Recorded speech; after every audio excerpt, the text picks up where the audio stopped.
Chapitre 4. Il s'appelait Loulou. Son corps était vert, le bout de ses ailes roses, son front bleu et sa gorge dorée.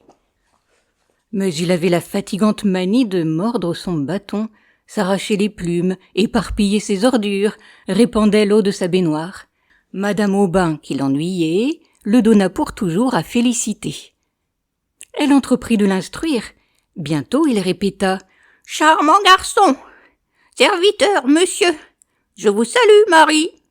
Il était placé auprès de la porte, et plusieurs s'étonnaient qu'il ne répondît pas au nom de Jacot, puisque tous les perroquets s'appellent Jacot. On le comparait à une dinde, à une bûche. Autant de coups de poignard pour Félicité. Étrange obstination de Loulou, ne parlant plus du moment qu'on le regardait. Néanmoins, il recherchait la compagnie, car le dimanche, pendant que ces demoiselles Rochefeuille, monsieur de Houppeville et de nouveaux habitués, Onfroy l'apothicaire, monsieur Varin et le capitaine Mathieu faisaient leur partie de cartes, il cognait les vitres avec ses ailes et se démenait si furieusement qu'il était impossible de s'entendre. La figure de Bouret, sans doute, lui paraissait très drôle. Dès qu'il l'apercevait, il commençait à rire de toutes ses forces. Les éclats de sa voix bondissaient dans la cour, l'écho les répétait, les voisins se mettaient à leurs fenêtres, riaient aussi, et pour n'être pas vu du perroquet, M. Bouret se coulait le long du mur en dissimulant son profil avec son chapeau, atteignait la rivière, puis entrait par la porte du jardin. Et les regards qu'il envoyait à l'oiseau manquaient de tendresse. Loulou avait reçu du garçon boucher une chiquenaude, s'étant permis d'enfoncer la tête dans sa corbeille, et depuis lors il tâchait toujours de le pincer à travers sa chemise. Fabu menaçait de lui tordre le cou, bien qu'il ne fût pas cruel, malgré le tatouage de ses bras et ses gros favoris. Au contraire, il avait plutôt du penchant pour le perroquet, jusqu'à vouloir, par humeur joviale, lui apprendre des jurons. Félicité, que ses manières effrayaient, le plaça dans la cuisine. Sa chaînette fut retirée, et il circulait par la maison. Quand il descendait l'escalier, il appuyait sur les marches la courbe de son bec. Il levait la patte droite, puis la gauche. Et elle avait peur qu'une telle gymnastique ne lui causât des étourdissements. Il devint malade, ne pouvant plus parler ni manger. C'était sous sa langue une épaisseur comme en ont les poules quelquefois. Elle le guérit en arrachant cette pellicule avec ses ongles. Monsieur Paul un jour eut l'imprudence de lui souffler aux narines la fumée d'un cigare. Une autre fois, que madame Lormeau l'agaçait du bout de son ombrelle, il en happa la virole. Enfin, il se perdit. Elle l'avait posé sur l'herbe pour le rafraîchir, s'absenta 1 minute, et quand elle revint, plus de perroquet. D'abord elle le chercha dans les buissons, au bord de l'eau, et sur les toits, sans écouter sa maîtresse qui lui criait « Prenez donc garde, vous êtes folle !» Ensuite elle inspecta tous les jardins de Pont-l'Évêque, et elle arrêtait les passants. « Vous n'auriez pas vu quelquefois par hasard mon perroquet ?» À ceux qui ne connaissaient pas le perroquet, elle en faisait la description. Tout à coup, elle crut distinguer derrière les moulins au bas de la côte une chose verte qui voltigeait. Mais au haut de la côte, rien. Un porte-balle lui affirma qu'il l'avait rencontré tout à l'heure à Mélène, dans la boutique de la mère Simon. Elle y courut. On ne savait pas ce qu'elle voulait dire. Enfin, elle rentra épuisée, les savates en lambeaux, la mort dans l'âme. Et assise au milieu du banc, près de madame, elle racontait toutes ses démarches. Quand un poids léger lui tomba sur l'épaule. « Loulou ! Que diable avait-il fait ? Peut-être qu'il s'était promené aux environs. » Elle eut du mal à s'en remettre, ou plutôt elle ne s'en remit jamais. Par suite d'un refroidissement, il lui vint une angine. Peu de temps après, un mal d'oreille. 3 ans plus tard, elle était sourde. Et elle parlait très haut, même à l'église. Bien que ses péchés auraient pu, sans déshonneur pour elle, ni inconvénient pour tout le monde, se répandre à tous les coins du diocèse, monsieur le curé jugea convenable de ne plus recevoir sa confession que dans la sacristie. Les bourdonnements illusoires achevaient de la troubler. Souvent sa maîtresse lui disait « Mon Dieu, comme vous êtes bête !» Et elle répliquait « Oui, madame », en cherchant quelque chose autour d'elle. Le petit cercle de ses idées se rétrécit encore, et le carillon des cloches, le mugissement des bœufs n'existaient plus. Tous les êtres fonctionnaient avec le silence des fantômes. Un seul bruit arrivait maintenant à ses oreilles, la voix du perroquet. Comme pour la distraire, il reproduisait le tic-tac du tournebroche, l'appel aigu d'un vendeur de poissons, la scie du menuisier qui logeait en face. Et au coup de la sonnette, imitait Madame Aubin. « Félicité! La porte! La porte !» Ils avaient des dialogues, lui débitant à satiété les 3 phrases de son répertoire, et elle y répondant par des mots sans plus de suite, mais où son cœur s'épanchait. Loulou, dans son isolement, était presque un fils, un amoureux. Il escaladait ses doigts, mordillait ses lèvres, se cramponna à son fichu, et comme elle penchait son front en branlant la tête à la manière des nourrices, les grandes ailes du bonnet et les ailes de l'oiseau frémissaient ensemble. Quand les nuages s'amoncelaient et que le tonnerre grondait, il poussait des cris, se rappelant peut-être les ondées de ses forêts natales. Le ruissellement de l'eau excitait son délire. Il voltait éperdu, montait au plafond, renversait tout, et par la fenêtre allait barboter dans le jardin. Mais revenait vite sur un des chenets, en sautillant pour sécher ses plumes, montrait tantôt sa queue, tantôt son bec. Un matin du terrible hiver de 1837, qu'elle l'avait mis devant la cheminée à cause du froid, elle le trouva mort, au milieu de sa cage, la tête en bas et les ongles dans les fils de fer. Une congestion l'avait tué, sans doute. Elle crut à un empoisonnement par le persil, et malgré l'absence de toute preuve, ses soupçons portèrent sur Fabu. Elle pleura tellement que sa maîtresse lui dit « Eh bien, faites-le empailler !» Elle demanda conseil au pharmacien qui avait toujours été bon pour le perroquet. Il écrivit au Havre.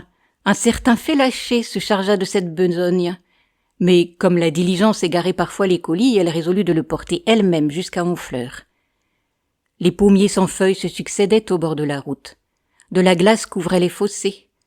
Des chiens aboyaient autour des fermes, et les mains sous son mantelet avec ses petits sabots noirs et son cabas, elle marchait prestement sur le milieu du pavé.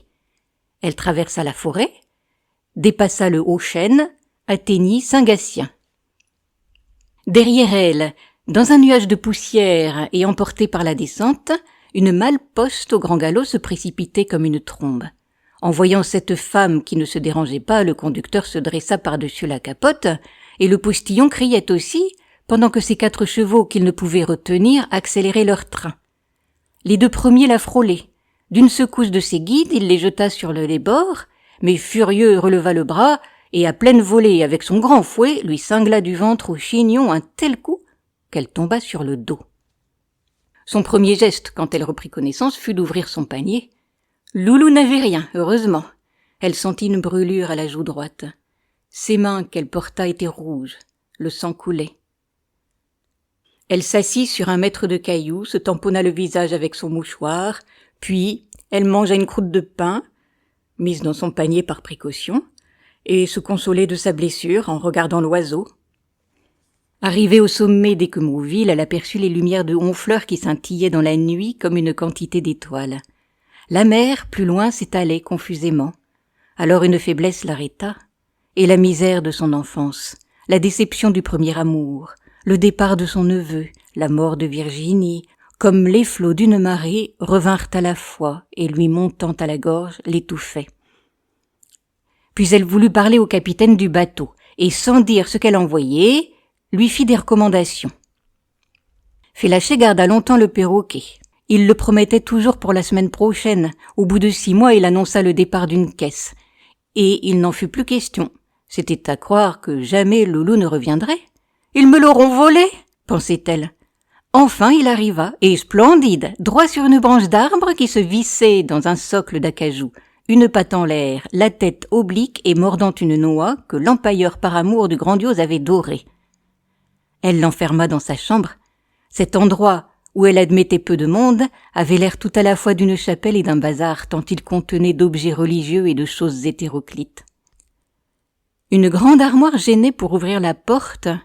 En face de la fenêtre, surplombant le jardin, un œil de bœuf regardait la cour. Une table près du lit de sangle supportait un pot à l'eau, 2 peignes et un cube de savon bleu dans une assiette ébréchée. On voyait contre les murs des chapelets et des médailles, plusieurs bonnes vierges, un bénitier en noix de coco. Sur la commode, couverte d'un drap comme un autel, la boîte en coquillage que lui avait donnée Victor.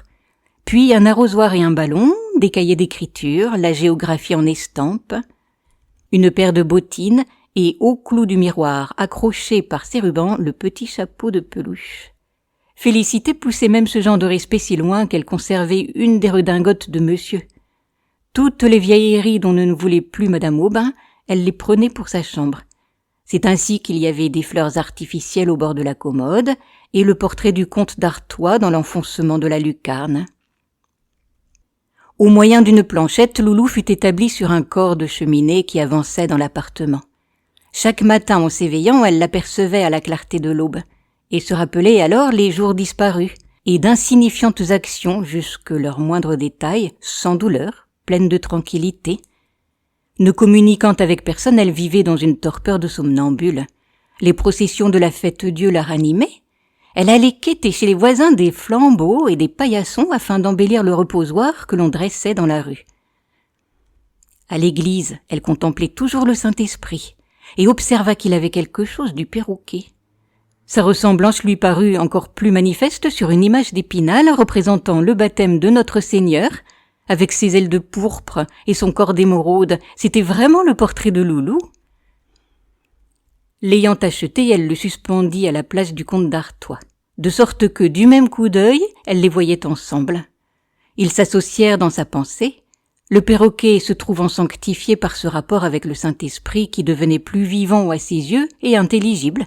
Le père, pour s'énoncer, n'avait pu choisir une colombe puisque ces bêtes-là n'ont pas de voix, mais plutôt un des ancêtres de Loulou. Et Félicité priait en regardant l'image, mais de temps à autre se tournait un peu vers l'oiseau. Elle eut envie de se mettre dans les demoiselles de la Vierge. Madame Aubin l'en dissuada.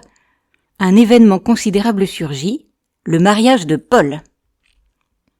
Après avoir été d'abord clerc de notaire, puis dans le commerce, dans la douane, dans les contributions, et même avoir commencé des démarches pour les eaux et forêts, à 36 ans, tout à coup, par une inspiration du ciel, il avait découvert sa voix, l'enregistrement, et y montrait de si hautes facultés qu'un vérificateur lui avait offert sa fille en lui promettant sa protection. Paul, devenu sérieux, l'amena chez sa mère. Elle dénigra les usages de Pont-l'Évêque, fit la princesse, blessa Félicité. Madame Aubin, à son départ, sentit un allègement. La semaine suivante, on apprit la mort de monsieur Bourret, en Basse-Bretagne, dans une auberge.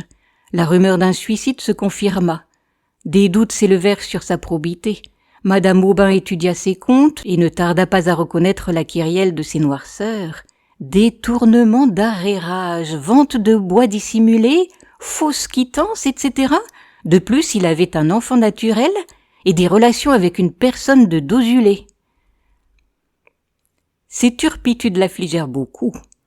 Au mois de mars 1853, elle fut prise d'une douleur dans la poitrine, sa langue paraissait couverte de fumée, les sangsues ne calmèrent pas l'oppression, et le 9e soir, elle expira, ayant juste 72 ans. On la croyait moins vieille à cause de ses cheveux bruns dont les bandeaux entouraient sa figure blême, marquée de petites véroles. Peu d'amis la regrettèrent, ses façons étant d'une hauteur qui éloignait. Félicité la pleura, comme on ne pleure pas les maîtres. Que madame mourut avant elle, ça troublait ses idées, lui semblait contraire à l'ordre des choses, inadmissible, monstrueux. 10 jours après, le temps d'accourir de Besançon, les héritiers survinrent, la bru fouilla les tiroirs, choisit des meubles, vendit les autres, puis ils regagnèrent l'enregistrement. Le fauteuil de madame, son guéridon, sa chaufferette, les 8 chaises étaient partis. La place des gravures se dessinait en carré jaune au milieu des cloisons. Ils avaient emporté les 2 couchettes avec leurs matelas, et dans le placard on n'y voyait plus rien de toutes les affaires de Virginie. Félicité remonta les étages, ivre de tristesse. Le lendemain, il y avait sur la porte une affiche. L'apothicaire lui cria dans l'oreille que la maison était à vendre. Elle chancela et fut obligée de s'asseoir. Ce qui la désolait principalement, c'était d'abandonner sa chambre, si commode pour le pauvre Loulou. En l'enveloppant d'un regard d'angoisse, elle implorait le Saint-Esprit et contracta l'habitude idolâtre de dire ses oraisons agenouillée devant le perroquet. Quelquefois, le soleil entrant par la lucarne frappait son œil de verre et en faisait jaillir un grand rayon lumineux qui la mettait en extase. Elle avait une rente de 380 francs, léguée par sa maîtresse. Le jardin lui fournissait les légumes. Quant aux habits, elle possédait de quoi se vêtir jusqu'à la fin de ses jours et épargnait l'éclairage en se couchant dès le crépuscule. Elle ne sortait guère afin d'éviter la boutique du brocanteur où s'étalaient quelques-uns des anciens meubles. Depuis son étourdissement, elle traînait une jambe. Et les forces diminuant, la mère Simon, ruinée dans l'épicerie, venait tous les matins fendre son bois et pomper de l'eau. Ses yeux s'affaiblirent, les persiennes n'ouvraient plus. Bien des années se passèrent, et la maison ne se louait pas, ne se vendait pas. Dans la crainte qu'on ne la renvoyât, Félicité ne demandait aucune réparation. Les lattes du toit pourrissaient. Pendant tout un hiver, son traversin fut mouillé. Après Pâques, elle cracha du sang. Alors la mère Simon eut recours à un docteur. Félicité voulut savoir ce qu'elle avait, mais trop sourde pour entendre. Un seul mot lui parvint, pneumonie. Il lui était connu, et elle répliqua doucement « Oh, comme madame !» trouvant naturel de suivre sa maîtresse. Le moment des reposoirs approchait. Le premier était toujours au bas de la côte, le second devant la porte, le troisième vers le milieu de la rue. Il y eut des rivalités à propos de celui-là, et les paroissiennes choisirent finalement la cour de madame Aubin. Les oppressions et la fièvre augmentaient. Félicité se chagrinait de ne rien faire pour le reposoir. Au moins, si elle avait pu y mettre quelque chose. Alors elle songea au perroquet. Ce n'était pas convenable, objectèrent les voisines. Mais le curé accorda cette permission. Elle en fut tellement heureuse qu'elle le pria d'accepter, quand elle serait morte, Loulou, sa seule richesse. Du mardi au samedi, veille de la fête-Dieu, elle toussa plus fréquemment. Le soir, son visage était grippé, ses lèvres se collaient à ses gencives, des vomissements parurent, et le lendemain, au petit jour, se sentant très bas, elle fit appeler un prêtre. 3 bonnes femmes l'entouraient pendant l'extrême onction, puis elle déclara qu'elle avait besoin de parler à Fabu. Il arriva, en toilette des dimanches, mal à son aise dans cette atmosphère lugubre. « Pardonnez-moi, dit-elle avec un effort pour étendre le bras, je croyais que c'était vous qui l'aviez tué. Que signifiaient des potins pareils, l'avoir soupçonné d'un meurtre, un homme comme lui, et il s'indignait, allait faire du tapage. Elle a pu sa tête, vous voyez bien. » Félicité, de temps à autre, parlait à des ombres. Les bonnes femmes s'éloignèrent. La Simone déjeuna. Un peu plus tard, elle prit Loulou et, l'approchant de Félicité, « Allons, dites-lui adieu. » Bien qu'il ne fût pas un cadavre, les vers le dévoraient. Une de ses ailes était cassée, les toupes lui sortaient du ventre. Mais aveugle à présent, elle le baisa au front et le gardait contre sa joue. La Simone le reprit pour le mettre sur le reposoir. Chapitre 5. Les herbages envoyaient l'odeur de l'été. Des mouches bourdonnaient, le soleil faisait luire la rivière, réchauffait les ardoises. La mère Simon, revenue dans la chambre, s'endormait doucement. Des coups de cloche la réveillèrent. On sortait des vêpres. Le délire de Félicité tomba. En songeant à la procession, elle la voyait comme si elle l'eût suivie. Tous les enfants des écoles, les chantres et les pompiers marchaient sur les trottoirs, tandis qu'au milieu de la rue s'avançait premièrement le Suisse armé de sa hallebarde, le bedeau avec une grande croix, l'instituteur surveillant les gamins, la religieuse inquiète de ses petites filles, 3 des plus mignonnes, frisées comme des anges, jetées dans l'air des pétales de rose. Le diacre, les bras écartés, modérait la musique, et 2 encenseurs se retournaient à chaque pas vers le Saint-Sacrement, que portait, sous un dais de velours ponceau tenu par 4 fabriciens, monsieur le curé dans sa belle chasuble. Un flot de monde se poussait derrière entre les nappes blanches couvrant le mur des maisons, et l'on arriva au bas de la côte. Une sueur froide mouillait les tempes de Félicité. La Simone l'épongeait avec un linge en se disant qu'un jour il lui faudrait passer par là. Le murmure de la foule grossit, fut un moment très fort, s'éloignait. Une fusillade ébranla les carreaux. C'étaient les postillons saluant l'ostensoir. Félicité roula ses prunelles, et elle dit, le moins bas qu'elle put, « Est-il bien ?» tourmentée du perroquet. Son agonie commença. Un râle de plus en plus précipité lui soulevait les côtes. Des bouillons d'écume venaient au coin de sa bouche, et tout son corps tremblait. Bientôt on distingua le ronflement des ophicléides, les voix claires des enfants, la voix profonde des hommes. Tous se taisaient par intervalles, et le battement des pas que des fleurs amortissaient faisait le bruit d'un troupeau sur le gazon. Le clergé parut dans la cour. La Simone grimpa sur une chaise pour atteindre à l'œil de bœuf, et de cette manière dominait le reposoir. Des guirlandes vertes pendaient sur l'autel orné d'un falbala en point d'Angleterre. Il y avait au milieu un petit cadre enfermant des reliques, 2 orangers dans les angles, et tout au long des flambeaux d'argent et des vases en porcelaine, d'où s'élançaient des tournesols, des lys, des pivoines, des digitales, des touffes d'hortensia. Ce monceau de couleurs éclatantes descendait obliquement du premier étage jusqu'au tapis, se prolongeant sur les pavés. Et des choses rares tiraient les yeux. Un sucrier de vermeil avait une couronne de violettes. Des pendeloques en pierre d'Alençon brillaient sur de la mousse. 2 écrans chinois montraient leur paysage. Loulou, caché sous des roses, ne laissait voir que son front bleu, pareil à une plaque de lapis. Les fabriciens, les chantres, les enfants se rangèrent sur les 3 côtés de la cour. Le prêtre gravit lentement les marches et posa sur la dentelle son grand soleil d'or qui rayonnait. Tous s'agenouillèrent. Il se fit un grand silence. Et les encensoirs, allant à pleine volée, glissaient sur leurs chinettes. Une vapeur d'azur monta dans la chambre de Félicité. Elle avança les narines, en la humant avec une sensualité mystique, puis ferma les paupières. Ses lèvres souriaient, les mouvements de son cœur se ralentirent un à un, plus vagues chaque fois, plus doux, comme une fontaine s'épuise, comme un écho disparaît, et, quand elle exhala son dernier souffle, elle crut voir, dans les cieux entr'ouverts, un perroquet gigantesque planant au-dessus de sa tête. Si cet audio vous a plu, merci de cliquer sur le pouce. Vous pouvez retrouver histoire et poésie sur ma chaîne Entendre lire.